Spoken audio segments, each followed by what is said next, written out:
Siin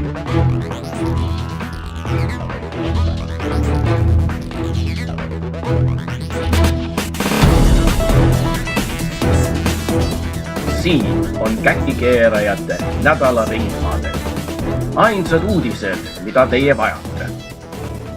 Sel nädalal põhiseaduse muudatus aitab teha riigikaitse pehmeks ja karvaseks. NATO läks Lüübias ründama Eesti rahadega. Meie ministrid püstitavad uusi rekordeid. Kasahstani esikäkikeeraja, meie võimukandjate iidol, külastab Eestit. Ja ka kaitseväelased põgenevad Eestist. Meie kogunenud käkikeerajatest ja algajatest koosnev valitsus teostas oma toredat kummipaela poliitikat, kehtestades eelmisel Riigikogu poolt alustatud põhiseaduse muudatuse. Lihtrahvale tuli see üllatusena, kuna oleme neid rahustanud väidetega, et rahval on põhiseaduse muutmisel võimalik kaasa rääkida. Nüüd saavad tublid tsiviilkäkikeerajad täielikult kontrollida kaitsevägesid ja hoolitseda selle eest, et riigikaitsele ei raisata asjatult ressursse, mida on vaja kasutada võimukandjate heaoluks.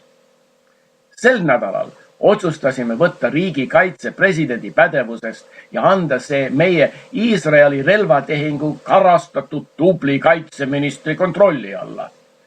Nüüd võib ka loota, et meie kaitseväe kangeslaslikult karm, aga mitte just eriti andekas või hästi treenitud imago, muutub pikapeale selliseks pehmeks ja karvaseks nagu meie uus kaitseminister.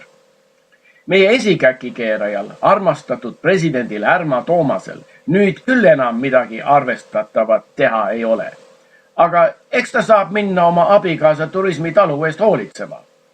See võimaldaks andekal moeeksperdid Evelinil sagedamini televisioonis esineda ja Eesti moekunsti välismaal rohkem tutvustada.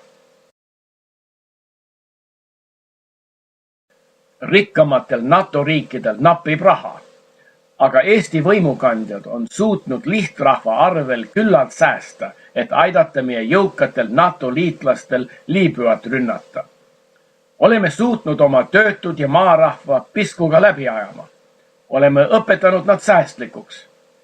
Meie lihtrahvas oskab ikka veel omale kartuleid ja kanu kasvatada ja mõnikord maal isegi mõne sea, kuigi proovime seda kommet kindlale riigikontrollile allutada. Mune, liha ja kartuli saadab maarahvas koguni oma sugulastele linnades. Aga jõukates riikides ei ole võimukandjad suutnud nii hästi rahvast valitseda. Selge, et neil sõjapidamiseks raha napib. Võime uhked olla, et oleme andnud jõukatele riikidele 77 000 eurot pommide ostmiseks ja sõjamasinate hooldamiseks. Meie võime tunda tõsist uhkust oma tublide ministrite üle, kes oma haldusaladel püstitavad järjest uusi rekordeid. Eelmisel nädalal teatas sotsiaalminister, et oleme saavutanud uue Eesti AIDSi nakatunute rekordi. Ja nüüd suurte kogemustega Lihula mälestussamba eemaldaja Juhan Parts teatas uhkusega, et oleme ka püstitanud uue inflatsioonirekordi. See on eriti märkimisväärne, kuna eurotsooni keskmine inflatsioon oli märtsis ainult 2,7%. Aga meie ületame selle 5,1%-ga. See on peaaegu kahekordselt. Eelmisel nädalal saime head uudist. Rahvusvaheliselt tunnustatud Kasahstani esikäkikeeraja Nursultan Nazarbayev võttis lõpuks ometi vastu meie esikäkikeeraja, meie armastatud Ärma Toomase kutse külastada Eestit. Ta lubas tulla esimesel võimalusel. Nazarbayev on suurepäraseks eeskujuks ja iidoliks Eesti käkikeerajatele. Ta on olnud võimu tipus juba 30 aastat. Pärast Vene okupatsioonivägede lahkumist on see tubli endine tippkommunist tagasi valitud riigipeaks armastava rahva poolt nõukogudeliku 95% häälte enamusega. Valimiste kohta väidavad küll rahvusvahelised vaatlejad, et need olid vabadest ja ausatest kaugel. Aga ega see meie käkikeerajate iidoli võimu ei kõiguta. Ilves saatis talle soojad õnnitused ja märkis, et on veendunud heade kahepoolsete suhete jätkumisest. Kuigi meie armastatud Ärma Toomasel mingit võimu ega õnneks ka kohustusi ega muud arvestavatat tööd ei ole, tahab ta siiski ametis püsida nii kaua kui võimalik. Nüüd, kui isegi ta varem lojaalsed seltsikaaslased on hakanud temast distantseerima, on tal kindlasti oma Kasahstani iidolit palju õppida. Підем разом до череду, я пришел в тебе нема, підманула, підвела. Eelmine nädal tõi ka halbu uudiseid. Eesti Päevalehe ajakirjanikud paljastasid, et Eesti riik olevat mitu aastat lasknud mitmekümnel tuhandel pensionäril ilma asjata tulumaksu maksta. Kõik tublid käkikeerajad saavad aru, et see ei olnud sugugi ilma asjata, nagu tülikad ajakirjanikud väitsid. Penskarid peavadki õppima piskuga leppima, sest raha on hädasti vaja meie riigikogulaste ja teiste rasket riigivõimu kandvate kolleegide elamisväärsete palkade ja mitmesuguste hüvituste jaoks.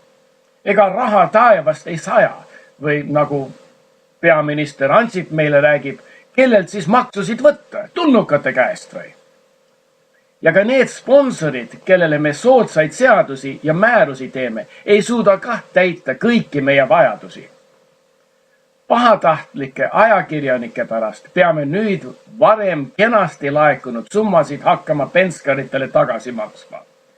See ebameeldiv intsident näitab selgesti, et peame veelgi karmistama Kuku-Langi allikakaitse seadust, et ajakirjandus lõpuks ometi korralikult käkikeerajate kontrolli alla võtta. Eesti Käkikeerajate Liit on varem pööranud tähelepanu maksumaksjate põgenemisele Eestist. Nagu teatasime, on viimaste aastate jooksul lahkunud rohkem eestlasi, kui lahkus sõja ajal enne Eesti taasokupeerimist meie vennasrahva Punaarmee poolt. Eelmisel nädalal teatati, et suurel arvul on hakanud lahkuma ka meie kaitseväelasi, kes leiavad huvitavamat ja tasuvamat teenistust välisriikide turvateenistustest. Meie poolt välja treenitud lendurid olid esimesed minejad. Umbes 40 mereväelast on lahkunud, arvatavasti, et minna hea tasu eest piraate püüdma. Kuigi maksumaksjate põgenemine on halb, arvame, et kulukate kaitseväelaste lahkumine on hea, sest see jätab rohkem raha võimukandjate tarbeks. Olemegi suutnud lihtrahvale selgeks teha, et ega me oma riiki niikuinii kaitsta ei jõua ja seetõttu polegi hea raha riigikaitse jaoks raisata. Kokkuhoitud raha võimaldab tulevikus käkikeerajatelt mugavalt kuskil Vahemere ääres elada, kui meie kolleegi Edgar Savisaare rahvuskaartlased riigi peaks üle võtta.